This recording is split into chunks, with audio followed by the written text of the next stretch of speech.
Roll call. Dr. Bordolino? Here. Mr. Daughtry? Here. Dr. Motorak? Here. Mr. Morella? Here. Mr. O'Brien? Here. Mr. Rappaport? Here. Ms. Zuckerman? Here. Mr. Palma? Here. Mr. Brown? Here. I see our high school representatives, they went to the wrong place last month, and maybe they'll be coming in a little later. Flag salute, please. I pledge allegiance to the flag of the United States of America and to the republic for which it stands, one nation, under God, indivisible, with liberty and justice for all. Sunshine roll.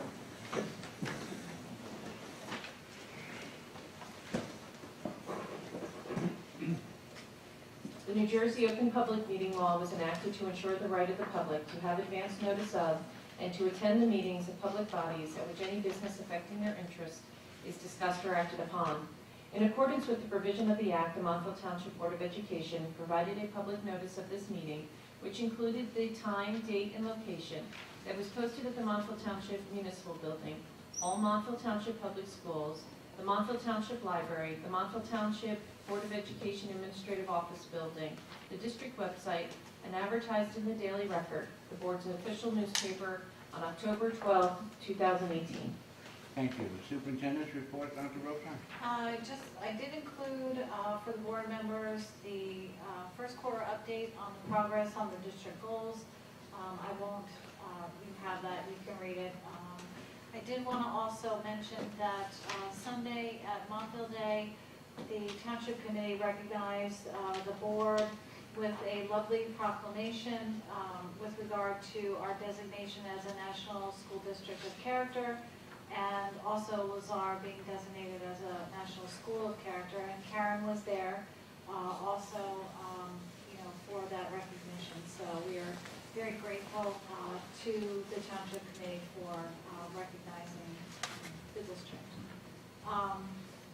We do have a couple of presentations tonight. I'm going to turn things over to Charlene Peterson, who is our field service rep from New Jersey School Boards Association. Just as a reminder, the board is engaging in the trainings that Charlene has provided because we are moving towards becoming a certified board, and training is certainly part of those requirements. So with that being said, I'll turn things over to Charlene. Thank you. And again, just to reiterate, so that to become a certified board, it requires that you earn 16 credits over a 4-year period, and every hour of training is 1 credit. So we're kind of on pace to try and get those 4 or 5 credits a year, so that as a board, you'll be able to achieve that certification. So, we have workshop coming up next week. We've had an all-hands-on-deck meeting today in Trenton, so I hope that we will have the opportunity to see a lot of you there. So what I'm here tonight to talk to you about is the superintendent's evaluation process. So last year at workshop is when we had the rollout of this new evaluation process, and we gave districts the choice to use it or not use it this past year. And it turned out, once pretty much is all said and done, although we do have some boards that aren't quite done yet, but should be, that it ended up being about half that the districts in the state used the new one and half continued to use the old one.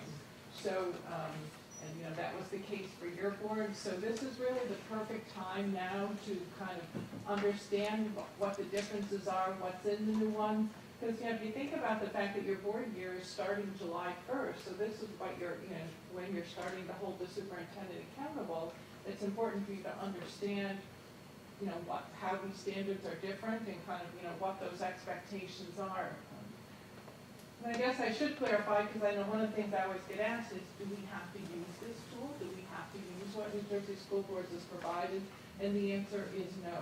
You have to, by statute, evaluate the superintendent once a year. And it's normally in most superintendent's contracts that the board and the superintendent will come to an agreement on what that evaluation tool is, so that it's clear to the superintendent when the year starts what, she's being held accountable for. So I'm just gonna take you through, I have a guidebook there for you, and then also a copy of the PowerPoint. So again, as a board, you are really good about, fulfilling your obligation to evaluate the superintendent.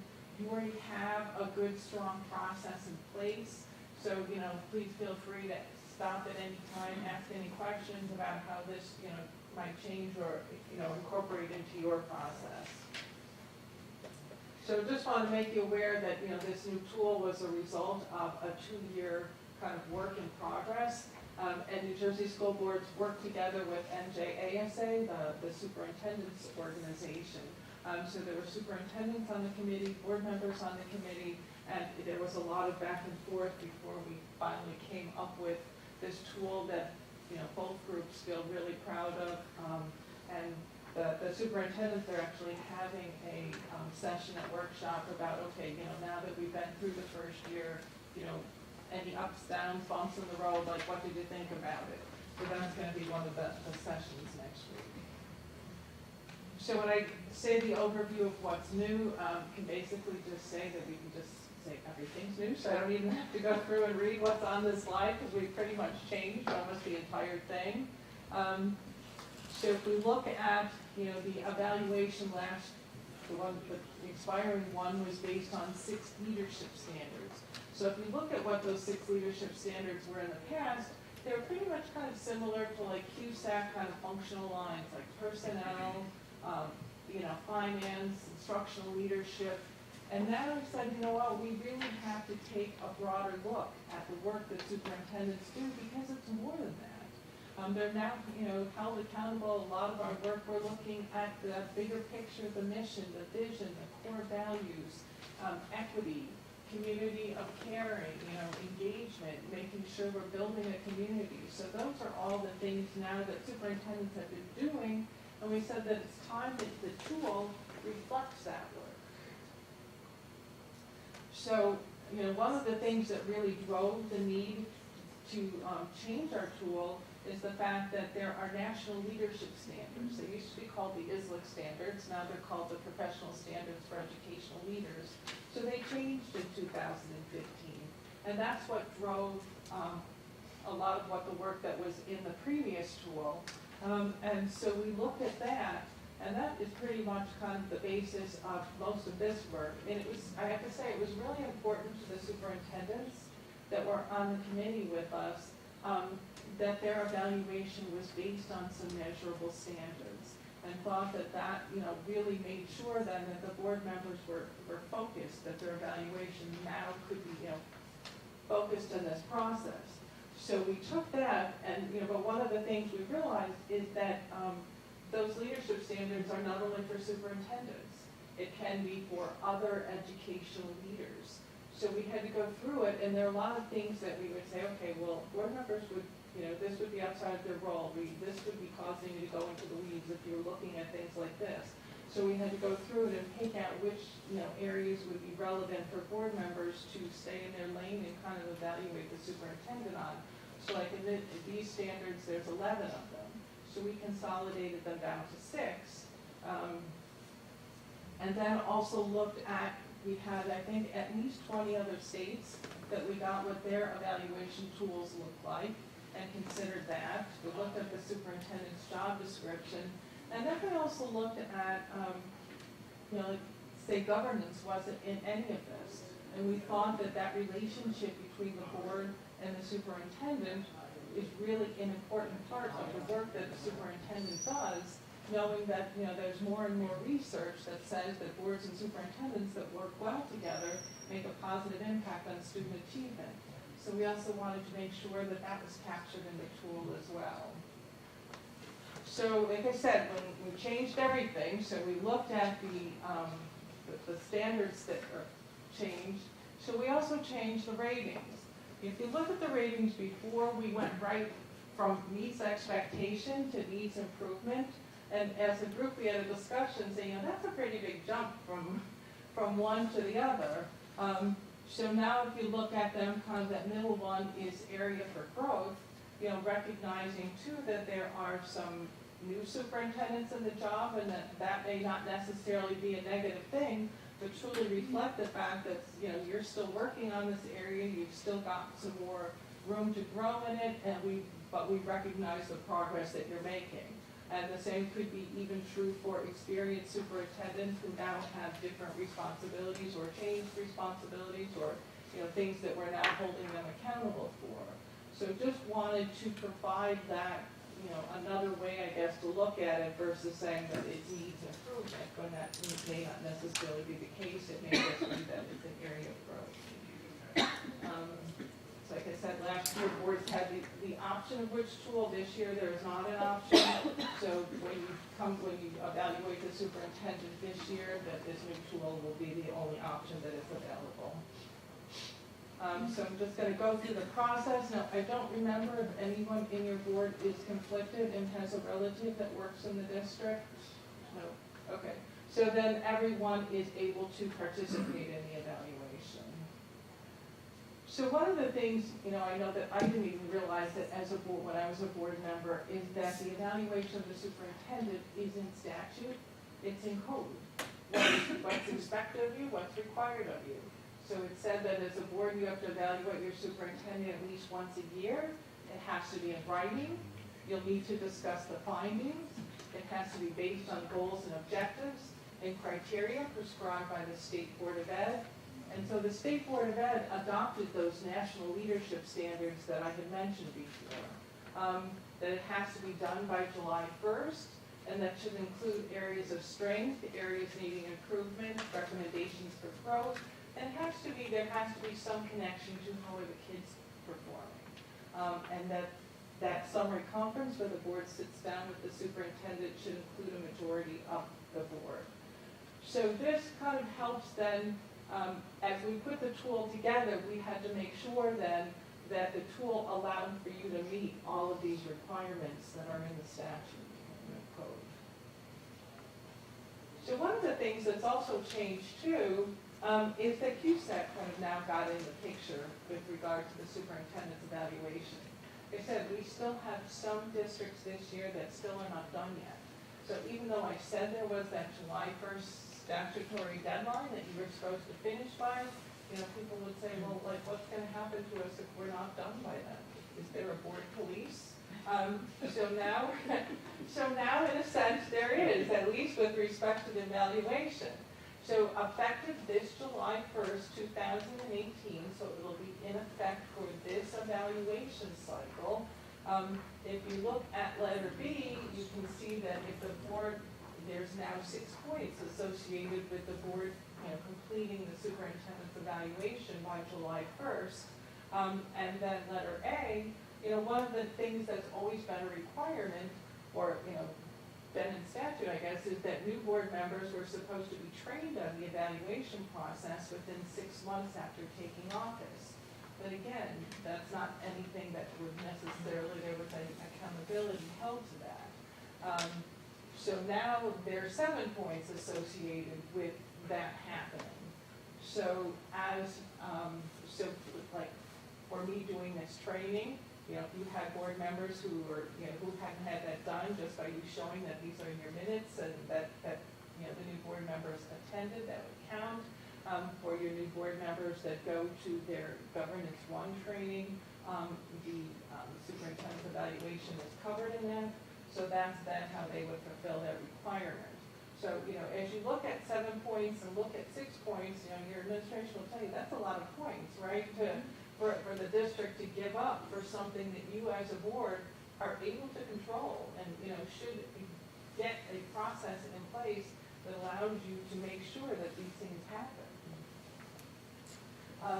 So as we look at the evaluation, just want you to kind of think about it as a process, or think about it as a flow.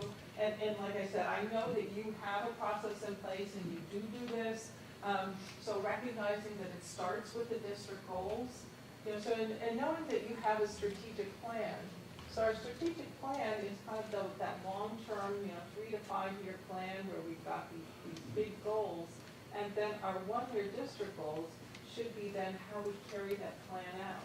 So we pick like 4 or 5 things that we that we say these things are so important that we are going to hold the superintendent accountable for them. We're going to put them in her evaluation and make it known to the district that this is our priority for the year. This is what we're going to focus on. So that's what the district goals are. Then the superintendent gives us action plans as to how they're going to be accomplished. Then I just heard it said that you were getting progress or that you had some progress information and how your district goals were coming, and that's very important.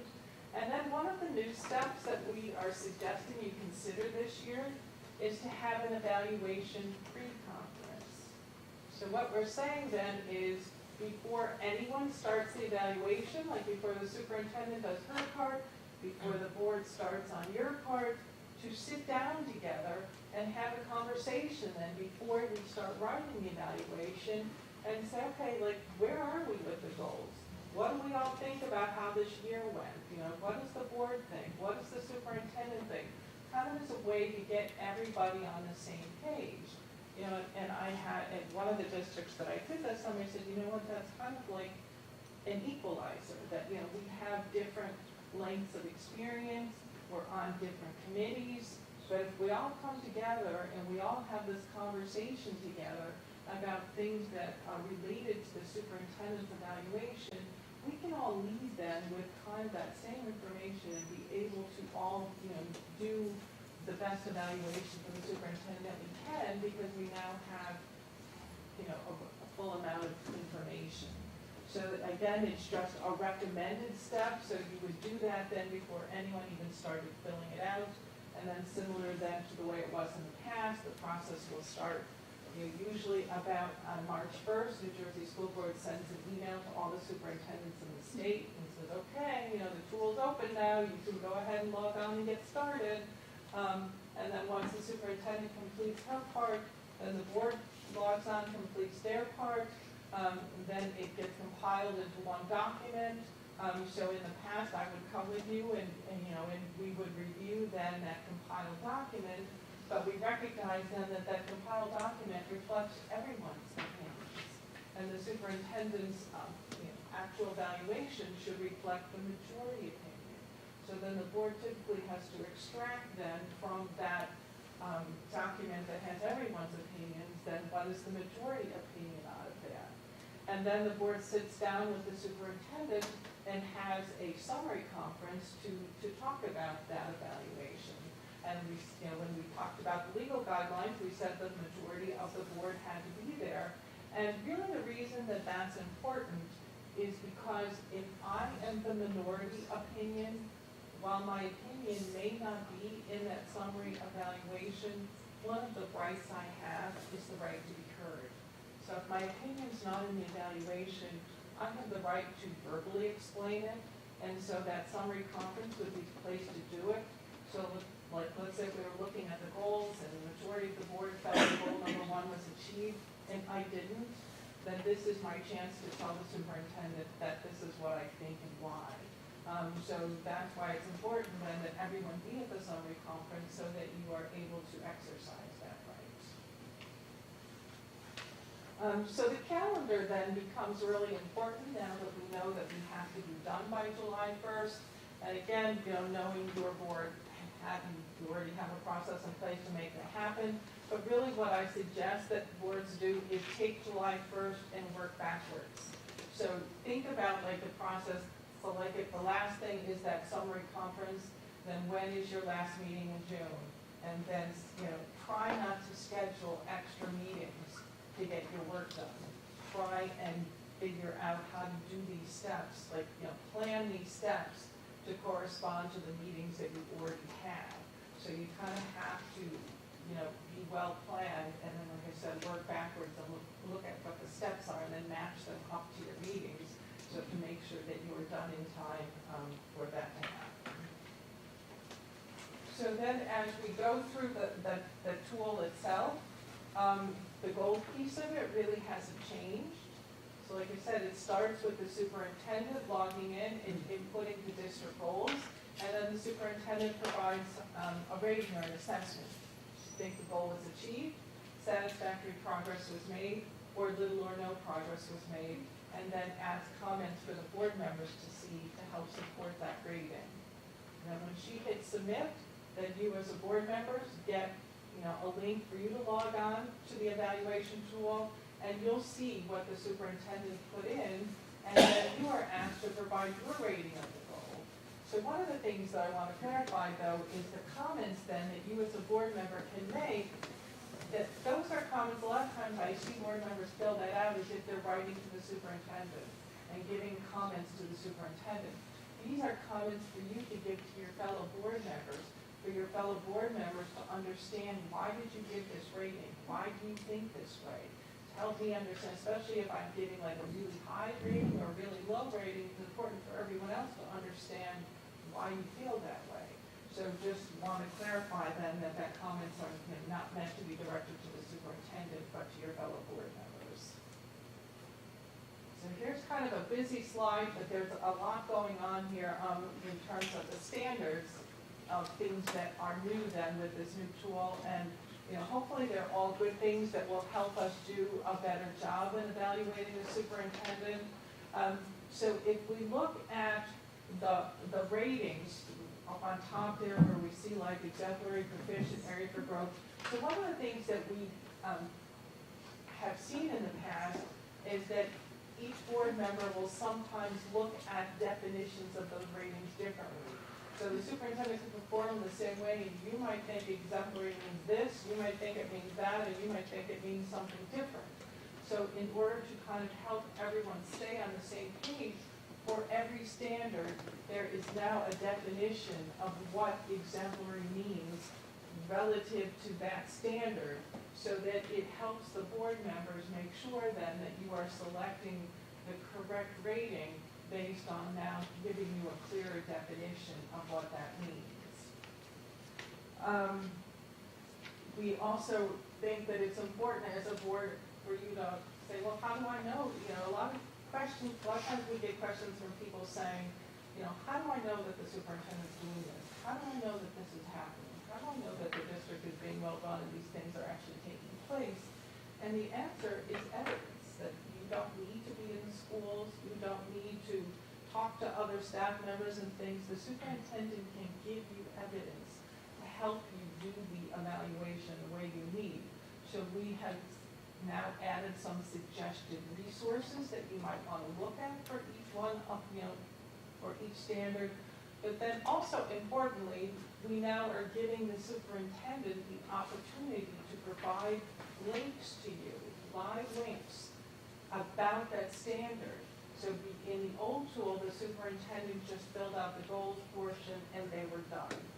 So when we had the meeting with the superintendents as we were developing this tool, their thought was, well, we want the superintendents to perhaps be able to fill the whole thing out. And we're like, well, this is essentially the board members we saw are legally charged with this tool. So we would like to know what you would think. We would like to make sure that we do the best job we can, but let's recognize that it's our responsibility to do this.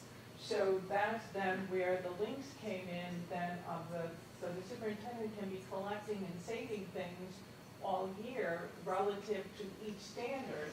It's not required that they give you links, but it can be helpful. So as you're sitting there online, on your computer at home filling this out, and you're looking at standard 1 and saying, gee, I wonder what things we accomplished in this standard, you have the opportunity, or the superintendent has the opportunity to provide a link for you to click on and see whatever things that she thinks would be helpful for you to evaluate the standard from.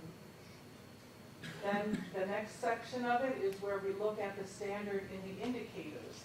So one of the things the big thing that changed is before we never had an overall rating at the bottom of the standard.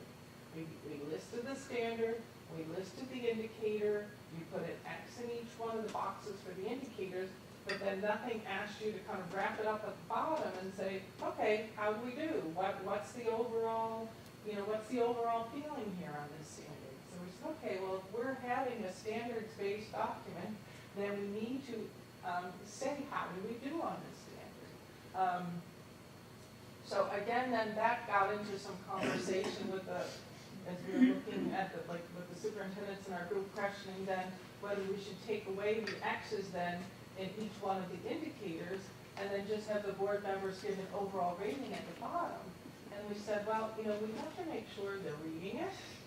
We have to make sure it's thoughtful. We have to make sure that you've looked at all of these different areas. So putting the X's in the boxes then is, under the indicators, is a way to make sure that, that's taking place. And then when it comes to providing the overall standard, like people say, well, is this computer just going to fill it in? Like if they count that I've given, mostly X's in this row, is it going to fill it in? And the answer is no, that we're going to leave that up to you because things may be weighted differently. Indicator 2 may be really important in your district and maybe not important in another district. So we want to make sure then that you are able to look at the weight of some of these things and then provide an overall rating based on, what you think is relevant to your district. And then again, for each one of the standards, you'll be able to provide comments. So I know that was a lot, but I just want to make sure it was clear to everybody kind of what the changes are. Yes, right? Yeah, okay.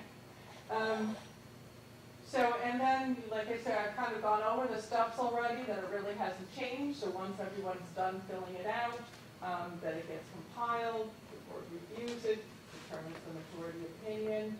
But one of the things that's different, and to me, I think this is almost the best part of this new process, is that in the past, when it came time to writing that summary report that reflected the majority opinion, each board was kind of on their own. And we were seeing all kinds of different formats, all kinds of different ways that it was looking like, and said, well, how about if we provide a template that you can use, and the template then will help make sure you stay focused on the goals and stay focused on the standards. Because like I said, we would see things that had nothing to do with either one of those a lot of times in superintendent evaluation. So we just wanted to help the board stay focused in those areas. So in the guidebook that I gave you, it has the full evaluation, every standard, and it also has what the full template looks like. So this is just kind of, as we start on the template, so basically what it's going to say, so once as a board you have that compilation, then you're going to sit down and you're going to say, okay, what do we think as a full board that the goal number 1, was it achieved, was satisfactory progress made, or what's the majority opinion about that? And then what remarks are we going to give the superintendent to help support that? So you'll do that for each goal. And then differently now, then you'll do that for each standard. So what is the overall rating then? So we'll go standard by standard and tell the superintendent what the board thinks the overall rating is on each standard.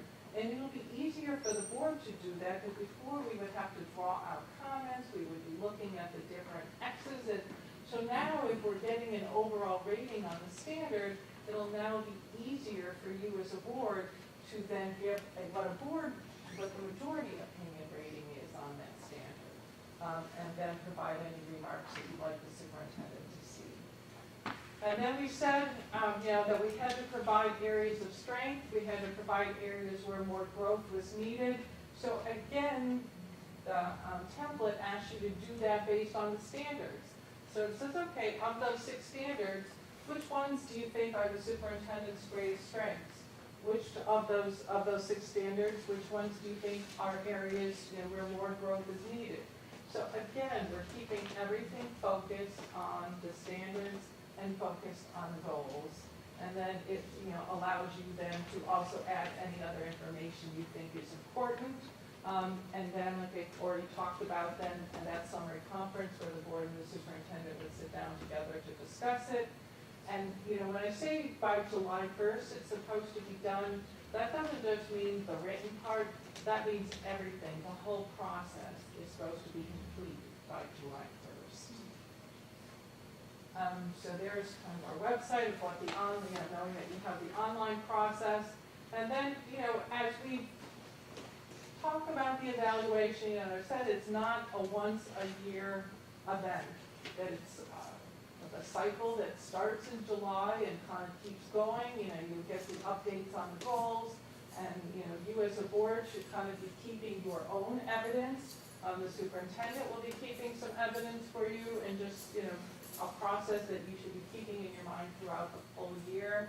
And when it comes down, you know, time to write the evaluation, that's, you know, an important piece the board has to think about, because a lot of times we see evaluations where it's what happened last month, or what's that last big thing, and that tends to sometimes take a bigger piece of the evaluation than it should, without recognizing that you are looking at the whole year's worth of performance.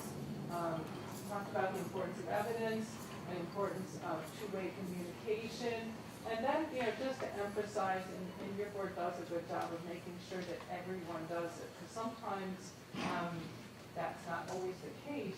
And, you know, if you think about the fact that, like, this is your way that you are exercising your governance. If you say that you're not supposed to run the schools, you're supposed to make sure they're well run, this is how you do it. You do it by setting the goals, by holding the superintendent accountable through the evaluation process.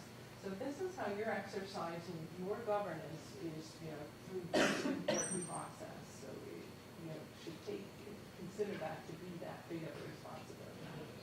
So that was all I had. I'm going to need this next, right? So I don't know, or is he doing? Okay, you're next. Okay. So is there any questions about anything, or? Yeah. Well, there was a part there, and I'm not sure what you said. I don't have an opinion on it. I just want to be clear. The March, April pre-evaluation conference, is that with the entire board or with the committee? Not that I, you know, what is it intended to be? It's intended to be the entire board, and I know I've been asked, is it in public session? Is it an executive session?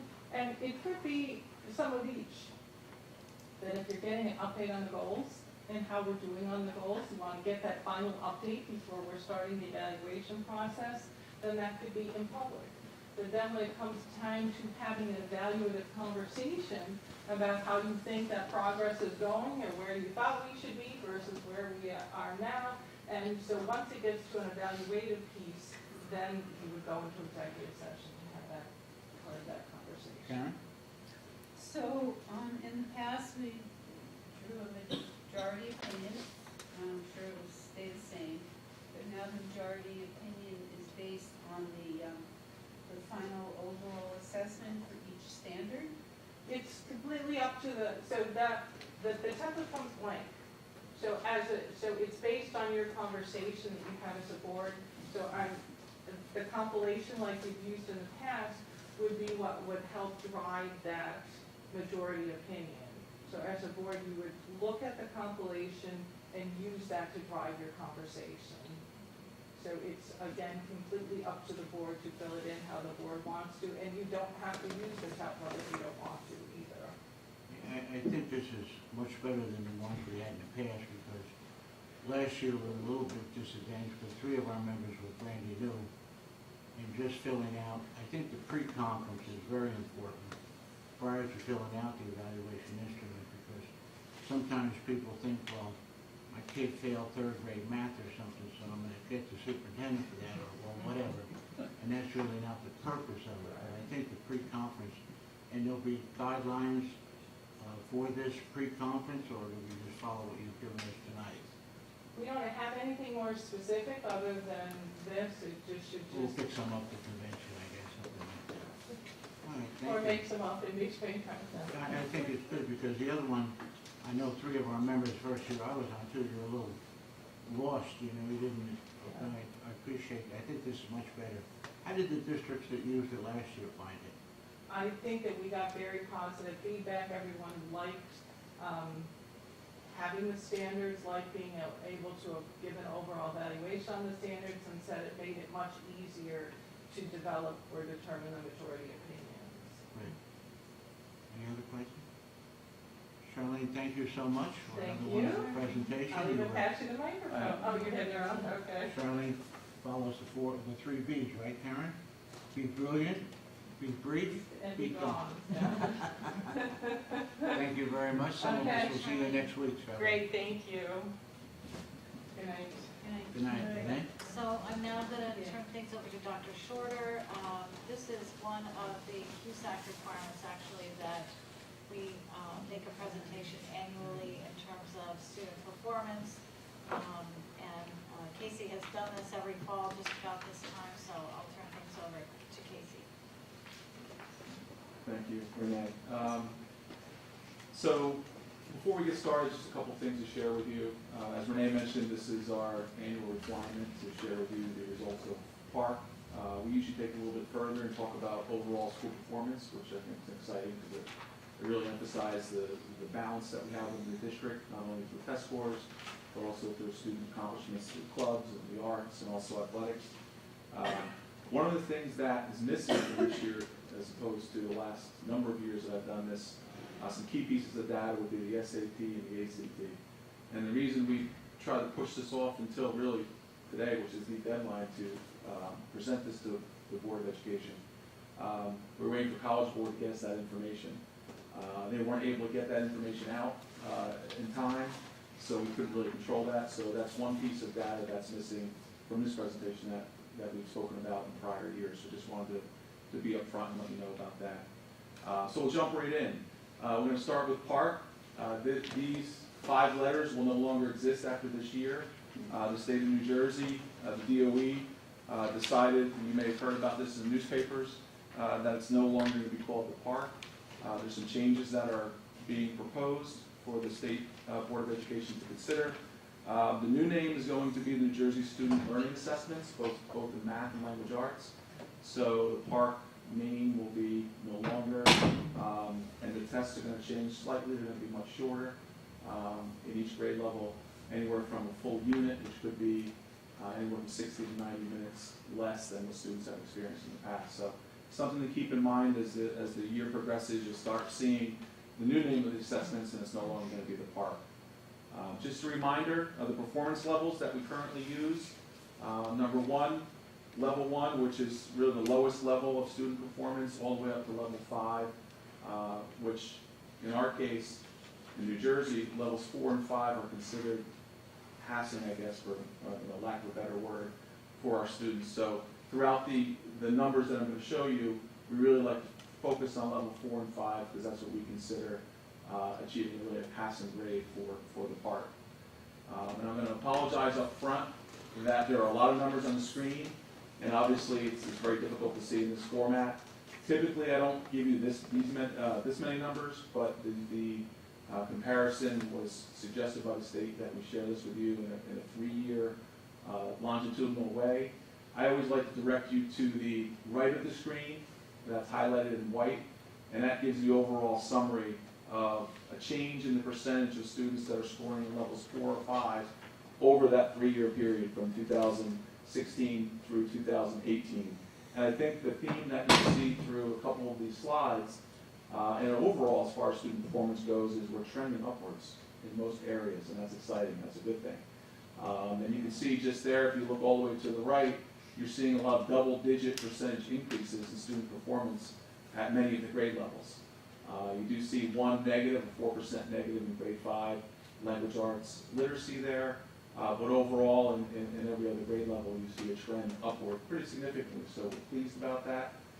That's very encouraging as we move into testing with PARC and over many years of experience with that. As far as mathematics, you'll see a similar trend. Like I mentioned, there are a couple of grade levels there that we declined slightly in overall percentages, but you'll also see that some of those grade levels are a level 5 percentages increase, the highest level. So it's sort of a give and take in some of those grade levels. But again, overall, you'll see a number of double-digit increases in levels of 4 and 5 in mathematics. So again, we feel pretty good about that, across the board. This slide and the one I just showed you previously, there are a lot of numbers. The next 2 slides sort of summarize it a little bit, where you see much less numbers. This is really just a summary of the 2 slides that you just saw. You'll notice in levels 4 and 5, again, the improvements in black, they're positives for the district. And the red numbers, which are a little bit difficult to see on those screens, are again areas that, you know, we're taking a look at. The single-digit percentage decreases, in this case language arts again in grades 5 and 11. 11 we're not too concerned about that because as you might recall, actually as a matter of fact, one of the changes being proposed for the school boards, New Jersey school boards to consider would be the elimination of the grade 11 English testing. And part of that reason is a number of those students don't have to take it. And I think oftentimes the value that you get from the 11th grade park is skewed because of the variance in the number of students taking it, who's taking it, and the level of students that are taking it because not everybody has to. So I'm not too concerned about that. 5th grade is of course an area we're going to continue to look at, but if you look at the grade levels surrounding 5th grade, you see significant improvement for instance 6th grade as they move up the double-digit performance. So we're encouraged by that. Again, that's a look at language arts. We move over to mathematics. You'll see similar kinds of improvement. The Algebra 1 there I broke down by 8th grade and also high school performance, so that's why there are 2 numbers listed there. And again, this compares us to our level of increase, percentage increase in 4 and 5, and of course the state. You'll see there, you know, we as we always have, we outperform the state pretty significantly. And if you look there with double-digit improvements pretty much consistently across the board, the state was unable to achieve that. So again, in comparing us to the state of New Jersey, as we have traditionally performed, we far exceed the overall performance of the state as a district in both language arts and mathematics. One of the things that we were required to include this year would be the performance of subgroups of students, and we highlighted students with disabilities or students with IEPs and language arts literacy for 2016 to 2018. And I think the encouraging thing here, if you look at the green bar on the chart, that's the most current, 2018, and you see generally an improvement in the majority of grade levels over the course of 3 years, our students with disabilities population in language arts. So that's encouraging. You know, at least in the majority of grade levels, you see a significant improvement as of late. And you'll find similarly in math, if you kind of focus on the most recent, which is the green, you see that that performance bar is above the prior years in most cases, in the majority of those grade levels. So again, that's been an area of focus for us the past few years. And overall, you know, we're pleased with the increase in performance, but that's always, again, something that we're working very closely with the Director of Special Services and case managers and supervisors to try to continue to improve in those areas.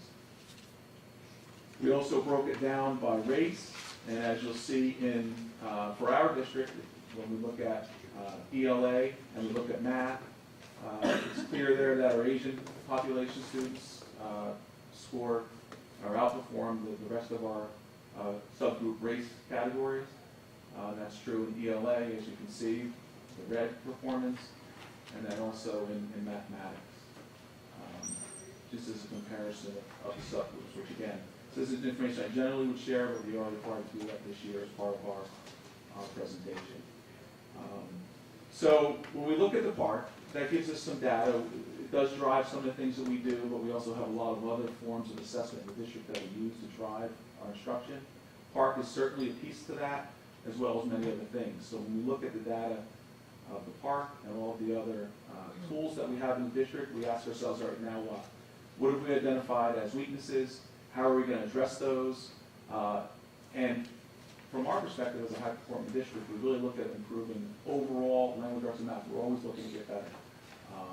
You know, we don't wait for assessments just to highlight a weakness and we attack it. We're always trying to improve, whether we identify that grade level or that subject area as an area of need or not, we try to improve overall. And in English language arts, the instructional, intervention, and remedial strategies we've used specifically, you can see there from instructional areas such as Fontes and Pinnell and iReady diagnostics through remediation tools like English rules and ESY boot camps. Those are all things that we created to help address not only some of the weakness that we've identified through our assessments, but also as our mission to continue to improve what we do. So as far as ELA goes, we constantly have these new programs. and new opportunities for kids to try to improve. Also in math, same type of thing. Our areas in math that we've really tried to focus on has been alignment with New Jersey Learning Standards in math. Not only the curriculum, but also our pacing guides and also our assessments. We've tried to align to the standards because that was an area that we felt like we could improve a little bit over the course of our evaluations. So that's something we've done, we think, successfully over the past few years. We continue to do that. And we also have a number of intervention and remediation programs that you see that are listed that helps us accomplish some of those goals. So with all that, we feel like, at least something specifically, we have improved in mathematics. One of our goals last year was to improve PARCC math scores, specifically in Algebra 1 with a focus on both regular ed and special education. We found such great success in some of the things that we did, and I credit Sandy Schwartz, our supervisor of mathematics, science, and business. We saw great growth in Algebra 1, which was our focus, and now we're going to apply those things that we did in Algebra 1 to geometry. And the success that we saw, as you can see there, are pretty significant in Algebra 1. And I won't read through all those numbers, but you can see from 16 to 17 to 17 and 18, we saw significant improvement in algebra across all of those groups. The IEP students, the non-IEP students, 504 students. So we're pretty pleased with that. So I know Sandy Schwartz is excited to apply some of those things we learned to the geometry section for this year, and hopefully we see an improvement in performance that we saw in algebra. Moving away from the park, we'd like to talk a little bit about our national NARIC data from the last 3 years, and many of those numbers have stayed relatively consistent with prior years. We did see some jumps in those numbers. Like I said earlier, we are tending to trend upwards in most areas, which is a good thing. As far as national merit students, we stayed about the same in all of those areas over the past 3 years, with a slight increase in the commended students,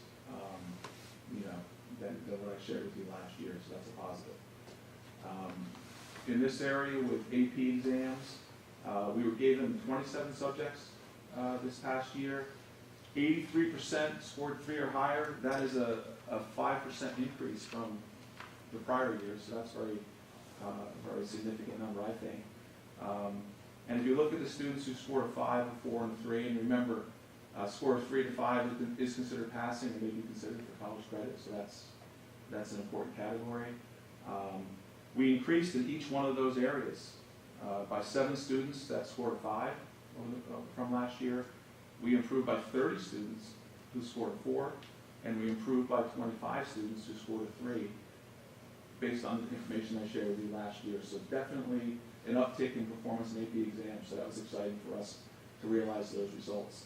And the reasons for that, we believe we have greater access to those courses by students, and we also added a course, an AP course that students found very popular, and I think that helped more students to score grades of 3 or 5. So we hope that trend continues as we move forward. We also had a number of AP scholars, as you can see there.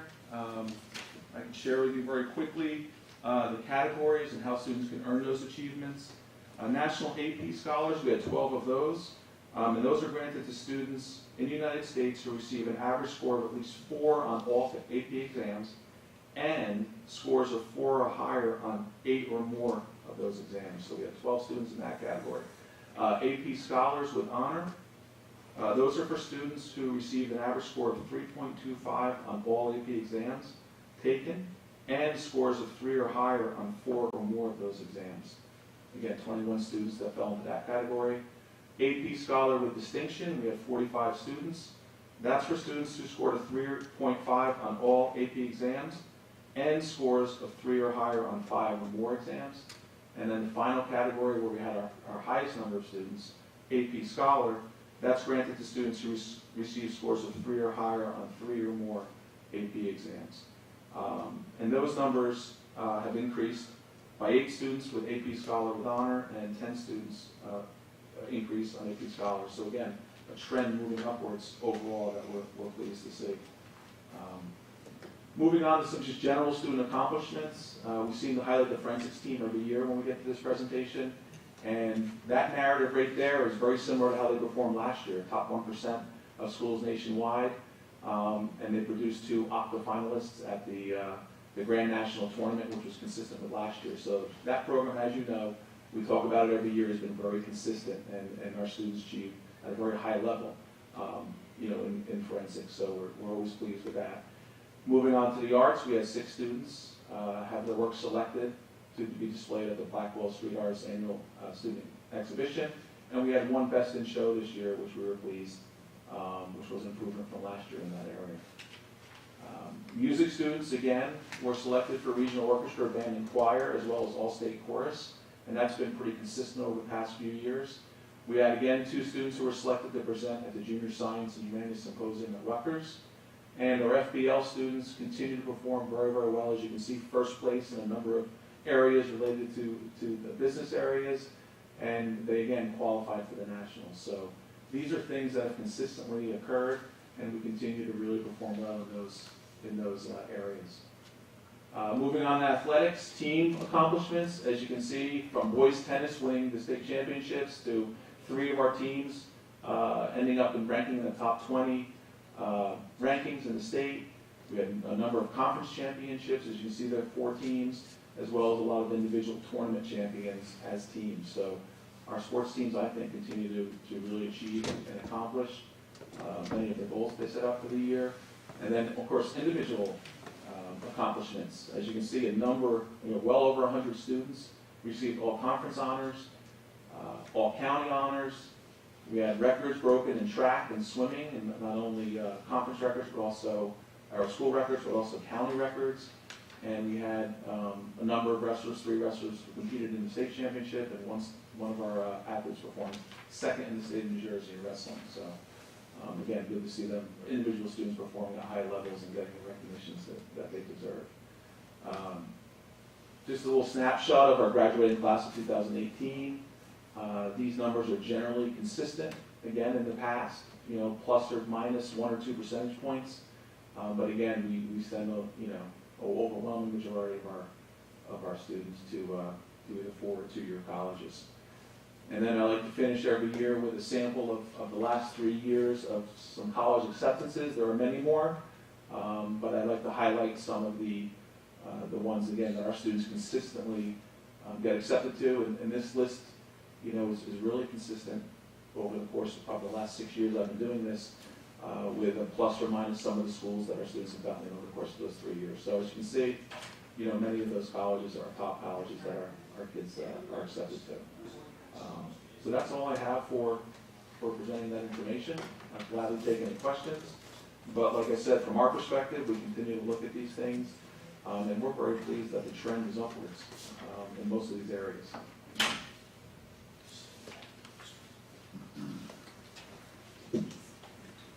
Thank you very much, Casey. Very informative report.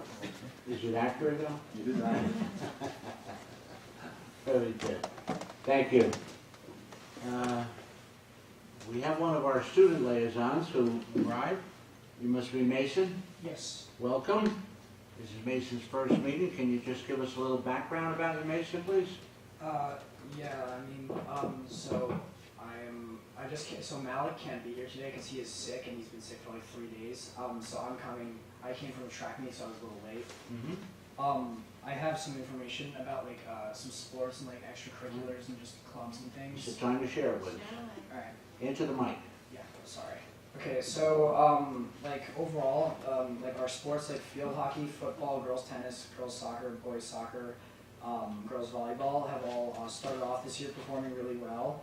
And any teams that have had a rough start have actually picked up, and we're all hitting our important part of the seasons where like we're having like conferences and regionals and things that really matter. And we're performing really well this year actually. Football's doing a lot better than it has in the past. And yeah, that's pretty much it for sports. And academics, up on the board before there was stuff about academics, but this year we had 21 National Merit Scholars and 3 seniors moved on to become semifinalists, and those students were Sang Lee, Cynthia Zhu, and Hannah Park. And in extracurricular in-school activities, we had Spirit Week about 3 weeks ago, and that was a success. We had a lot of people participating in USA Day, Pajama Day, TV Day, and then Friday we had our color war, and then our pep rally went well. And all clubs have started meeting. We had our club fair on Monday, and our Muse club started meeting. The drama club has began rehearsing. Actually, they've been rehearsing for a while now. Their play's coming up soon. Other clubs such as the GSA, Montville Key Club, St. Jude's Club, and the Make-A-Wish Club have begun meetings. Also, seniors have been, our class has raised a lot of money. We sold shirts and clothing during Spirit Week, and we have made a significant amount of money. And September 22nd, the Marching Band hosted their annual music festival, and our new security officers at the school have transitioned well, and they're now a big part of our community here at MTHS, and that's pretty much what we've had for the past month or so. Thank you very much, Mason. You are a senior Yes. this year. Mm-hmm. We've had some difficulties with board meeting locations. Yeah. I know last time we went to town hall when we were over here. We've had to move around because our dates have changed, so I'm sure the administration will reach out to you through Mr. Sanford to let you know where we'll be meeting. We'd love to have you in attendance to hear about the news. Do you have anything else you'd like to add to us before I open questions? Because we got a lot of questions for you, usually about 30 or 40. Nothing else to add. Okay, thank you, Mason. Any questions of Mason? Very good job, Mason. Thank you very much, and looking forward to seeing you. I guess our next meeting is November 13th, 16th? One of those dates, okay? But welcome, and tell Leaf when you see him that we'll look forward to seeing him at the next meeting also. All right. Thank you very much. Business Administrator's report, Mr. Slump? I do not have a report. Okay. You're leaving it all on me? I figured when you came in, I would. Next month is a big report for you, right, Mrs. Slump, in November? Yes. Everything will be done? Okay. Committee reports, Karen, Finance? Well, now that the team left me home in the bag, I'll fill in. so we met on October 10th, and basically went over progress of the referendum projects. We're finishing up the first 4 schools that were begun at the end of the last school year, and we are gearing up for the last 3. In other facility, did you want to add anything to that? No, the only project that's still outstanding is the air conditioning at the high school, so that process is still ongoing. We have temporary heat in those classrooms where we've taken out the univents, and that will be concluding this month. And as Karen said, we've begun to now shift our focus out of the first 4 schools and into the next 3, also looking at the long-range facility plan. That sort of is the governing document that we're using to guide all of the projects.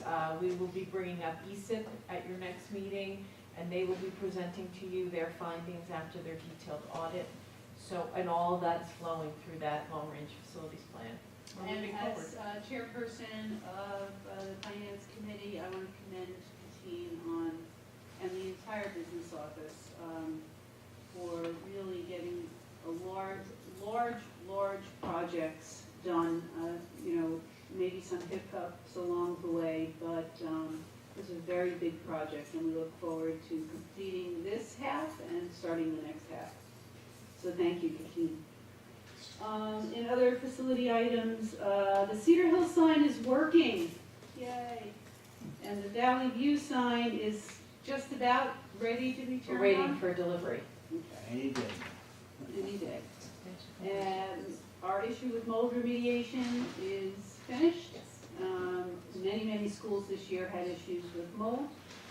And the auditors have completed their report or are about to? They have completed their audit. We are waiting on the state of New Jersey to provide additional information for required disclosures, and we had not gotten an update from the auditors as to any more information that, as to when things will be ready from the state of New Jersey. Okay, thank you. Thank you, Karen. Curriculum, Mike? We met on October 9th, and really only discussed two things in particular. One really primarily had to do with the teachers more than the students. That's the MTHS Mustang Learning Academy, which was an initiative that was introduced by Principal Sanford at the October 1st faculty meeting. What it is really a peer-to-peer teaching thing where teachers are really teaching other teachers by way of professional development. Both the quote-unquote students and the teachers are getting professional development points. As I understand, it's been very well received at the high school, and the teachers felt it was a good use of their professional development meetings.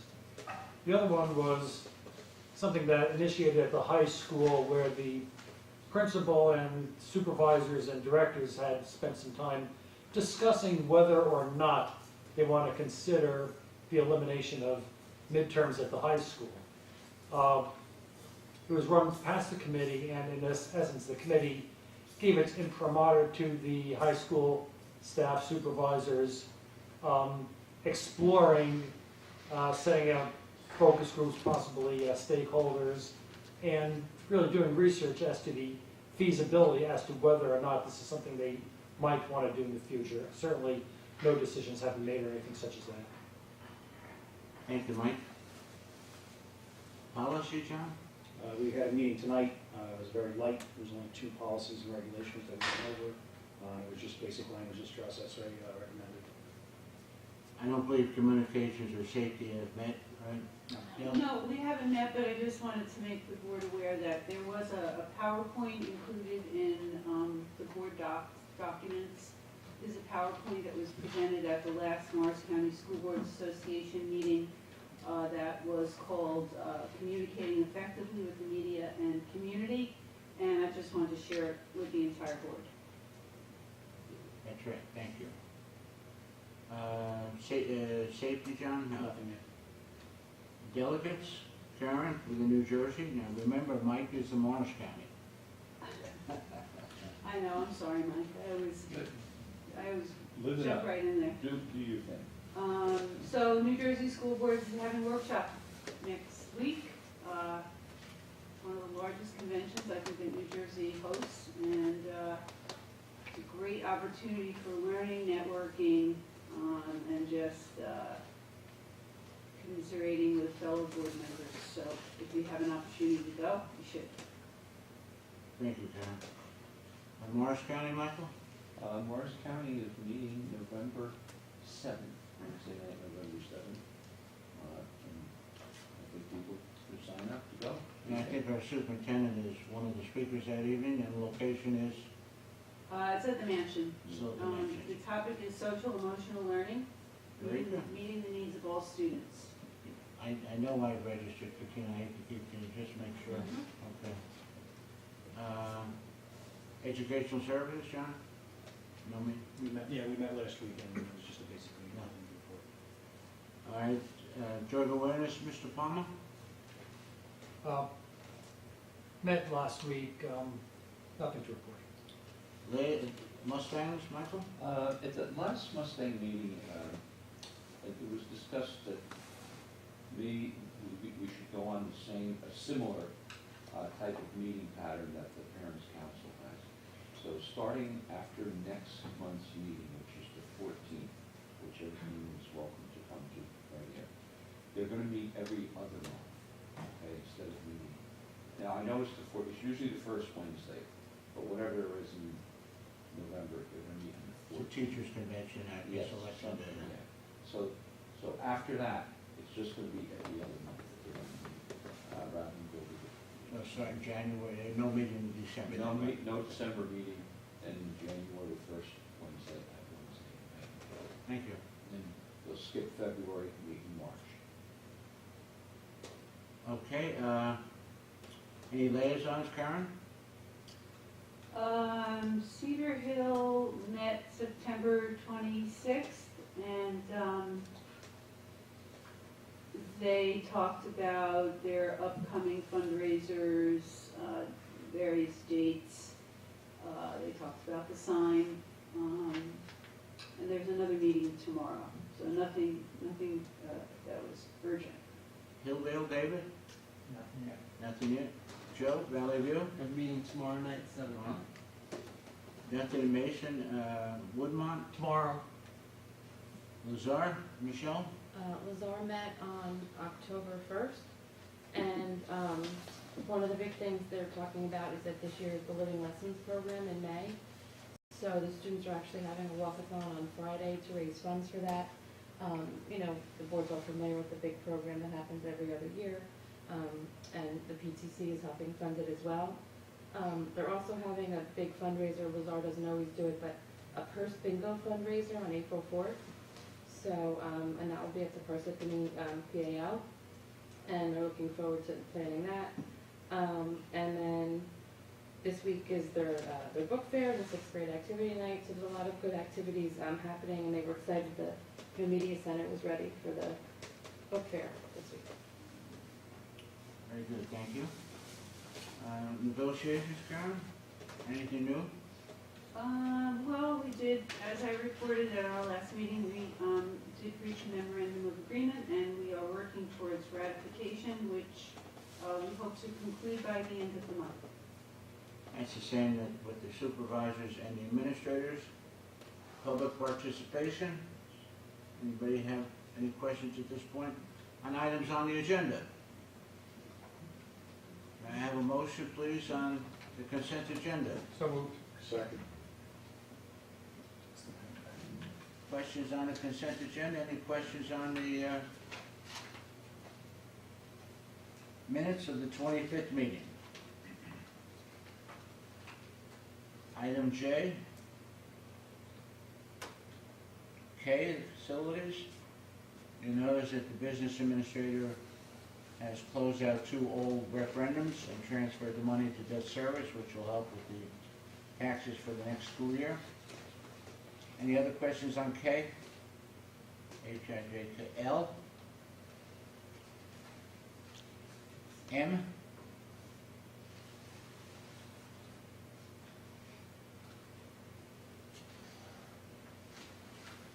N?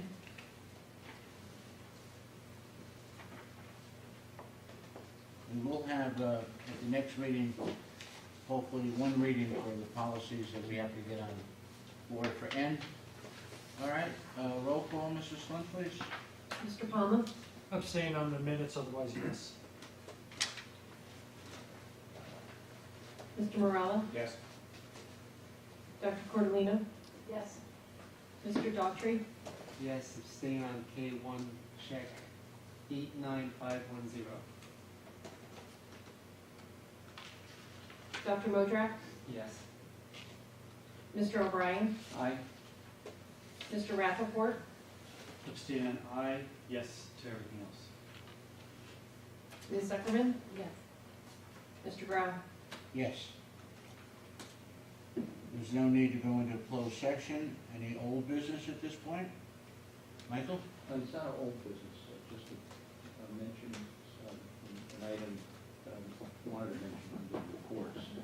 I wanted to mention under reports, I'd just like to bring something. Sure. I believe for those people that can't make morning meetings, One Montville is going to have its, I don't know if it's first evening meeting. It's this Thursday. It's this Thursday. First of the year, yeah. Okay, First evening meeting of the year. yeah, of the year. Yeah. So anybody who can't get there to the morning meetings, Thursday night, it's the library, there'll be a 6:30, right? 6:30. Yep. And I believe the library in One Montville is going to have a joint meeting on the movie, Mr. Rogers.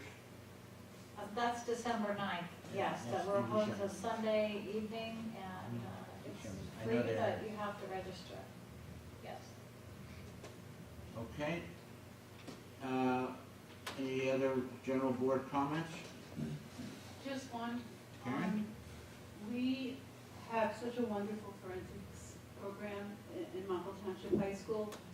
And I think it thrills everyone to see our students come and showcase talents and skills here at board meetings. Do you think it would be possible to get a little glimpse of what's going on in forensics, maybe with some sort of a reading or an original work or something, anything at some point during the Remember school 2 year? years ago? Yeah, they typically are more inclined to do that in the spring. Whenever, Yes, yeah, sure. okay, thank you. Yep. I remember it. A year ago, 2 years ago? Yeah. Any public participation on anything else? Motion to adjourn, please? So moved. Second? Second. All in favor? Aye, thank you very much, ladies and gentlemen.